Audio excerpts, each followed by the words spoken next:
Welcome to Random Radio. I'm your host, David Bolander, and thanks for listening in. Every week we discuss a random topic, whether from a listener like you or my choice, if I don't have a listener, if I don't have a listener suggestion. This week's topic: change. And don't forget that any opinions shared on the show are just that, opinions. Remember, if anybody says anything offensive, they don't mean to offend, and they're only expressing their opinions. And with that out of the way, let's get on with the show. Now, we've all experienced a ton of change over the last few years due to an unnamed virus. We've had to wear masks, which I know has affected a lot of people, at least in my life. Social distance, which means you can't go visit grandma, or you couldn't anyway. And quarantine. Nobody liked quarantine. It's always awful. And all of these things, they've all eased up, but they're still kind of there. Quarantine, not so much, but anyway.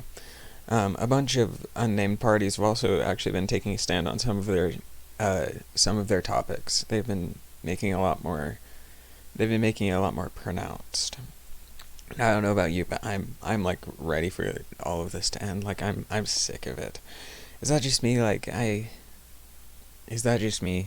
Am I the only one who's sick of this, who's ready for all of this to end?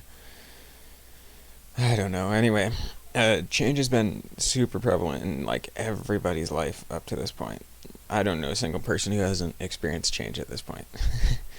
And we are all super familiar with it, whether we want to or not. It's always there, and I don't think any of us have actually ever wanted change, but it's thrust upon us. It's here now, and sometimes it can trap us, but we try not to let it do that. We try our best not to let it do that. Now know that there was change, though quite a bit less, before the pandemic. One big example, at least in my personal life, was our dog pen.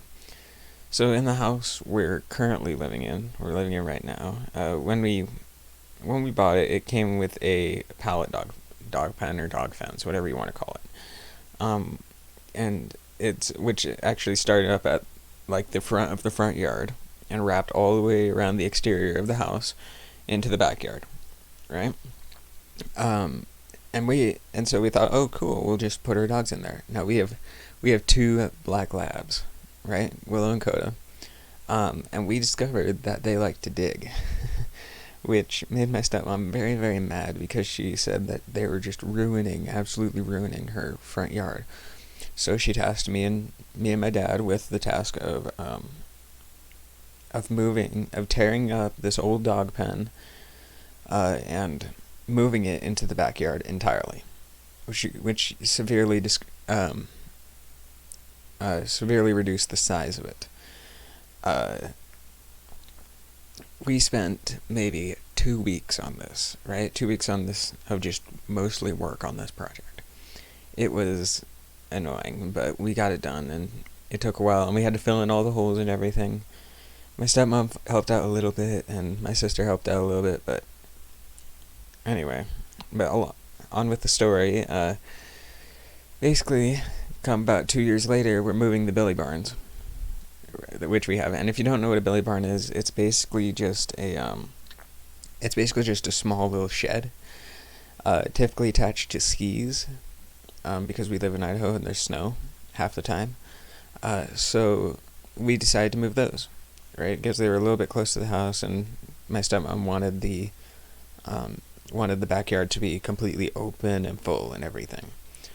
So I wasn't there to actually help out move them, but I helped unload all of them and get all the stuff out of there. And with that, then we had to move the dog pen, because part of the wall for the dog pen was the Billy Barns.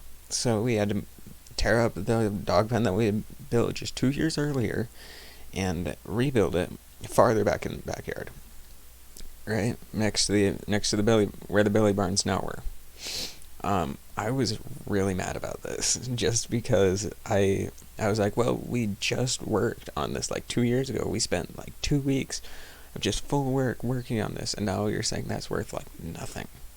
And I got really mad about it, but over time, I've actually learned to kind of accept it. Just like be like, well, this is how it's gonna be. Change is this way. So, and this little step, this one little thing, has actually made my life like 5 times better. Just accepting the fact that change is a thing. Now for a word from our sponsors. Unfortunately, we don't actually have any sponsorships or supporting of this kind, or as of yet. So if you are actually looking for some free, which might be moved to cheap advertisement, contact us at bola.david2006@gmail.com. Once again, that is bola.david2006@gmail.com.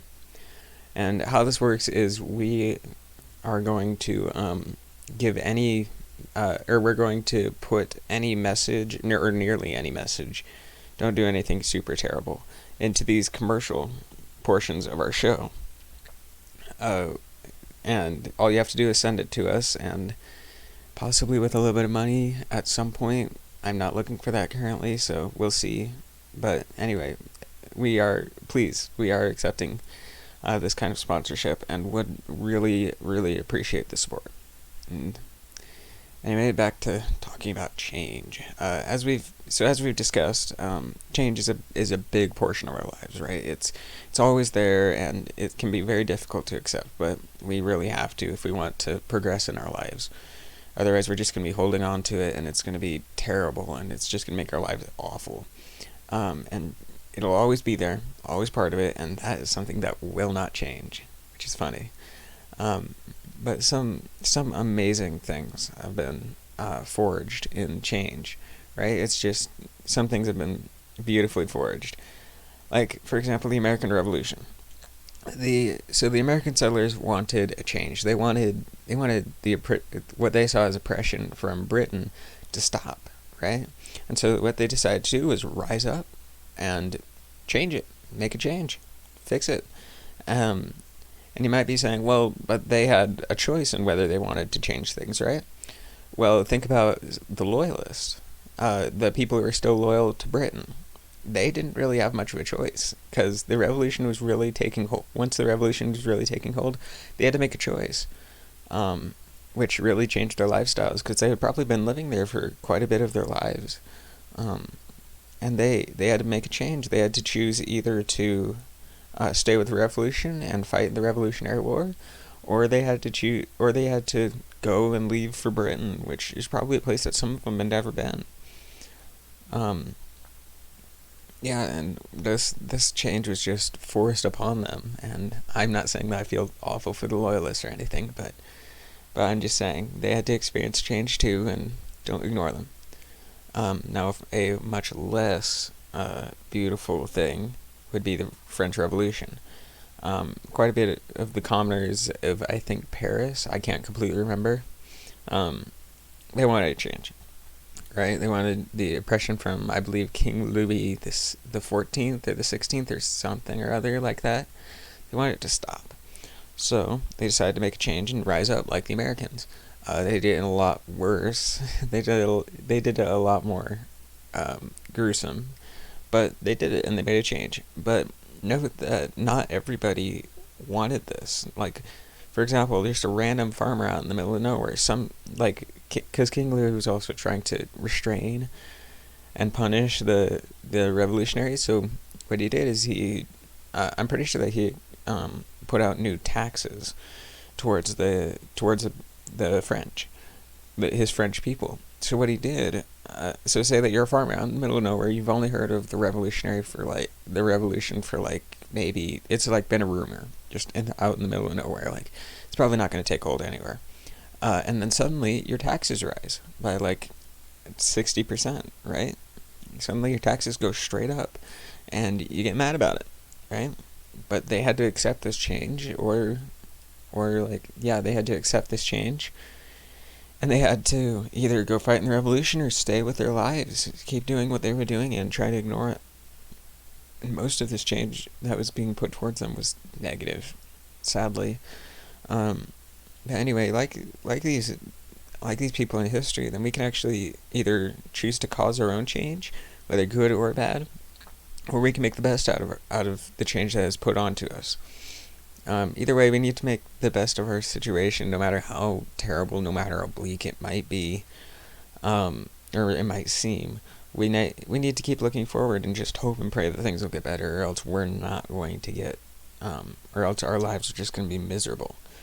And so I think that we need to learn to accept the change that is put into our lives, or else our lives are going to be way harder, like so much harder, and you're just going to hold a grudge this whole time.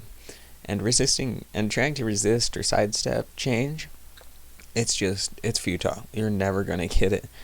You are never going to be able to completely eradicate change, because it's just by doing that, then you're changing something, right? It's impossible to stop change. And so we just have to accept it and make the best of our bad situations, and as for the good ones, hold on to them, like savor them, like keep them, hold them tight until they fade away, but hold them tight until just so that they can't escape. And with that, then I'm Dave Bolander, and this was Random Radio signing off.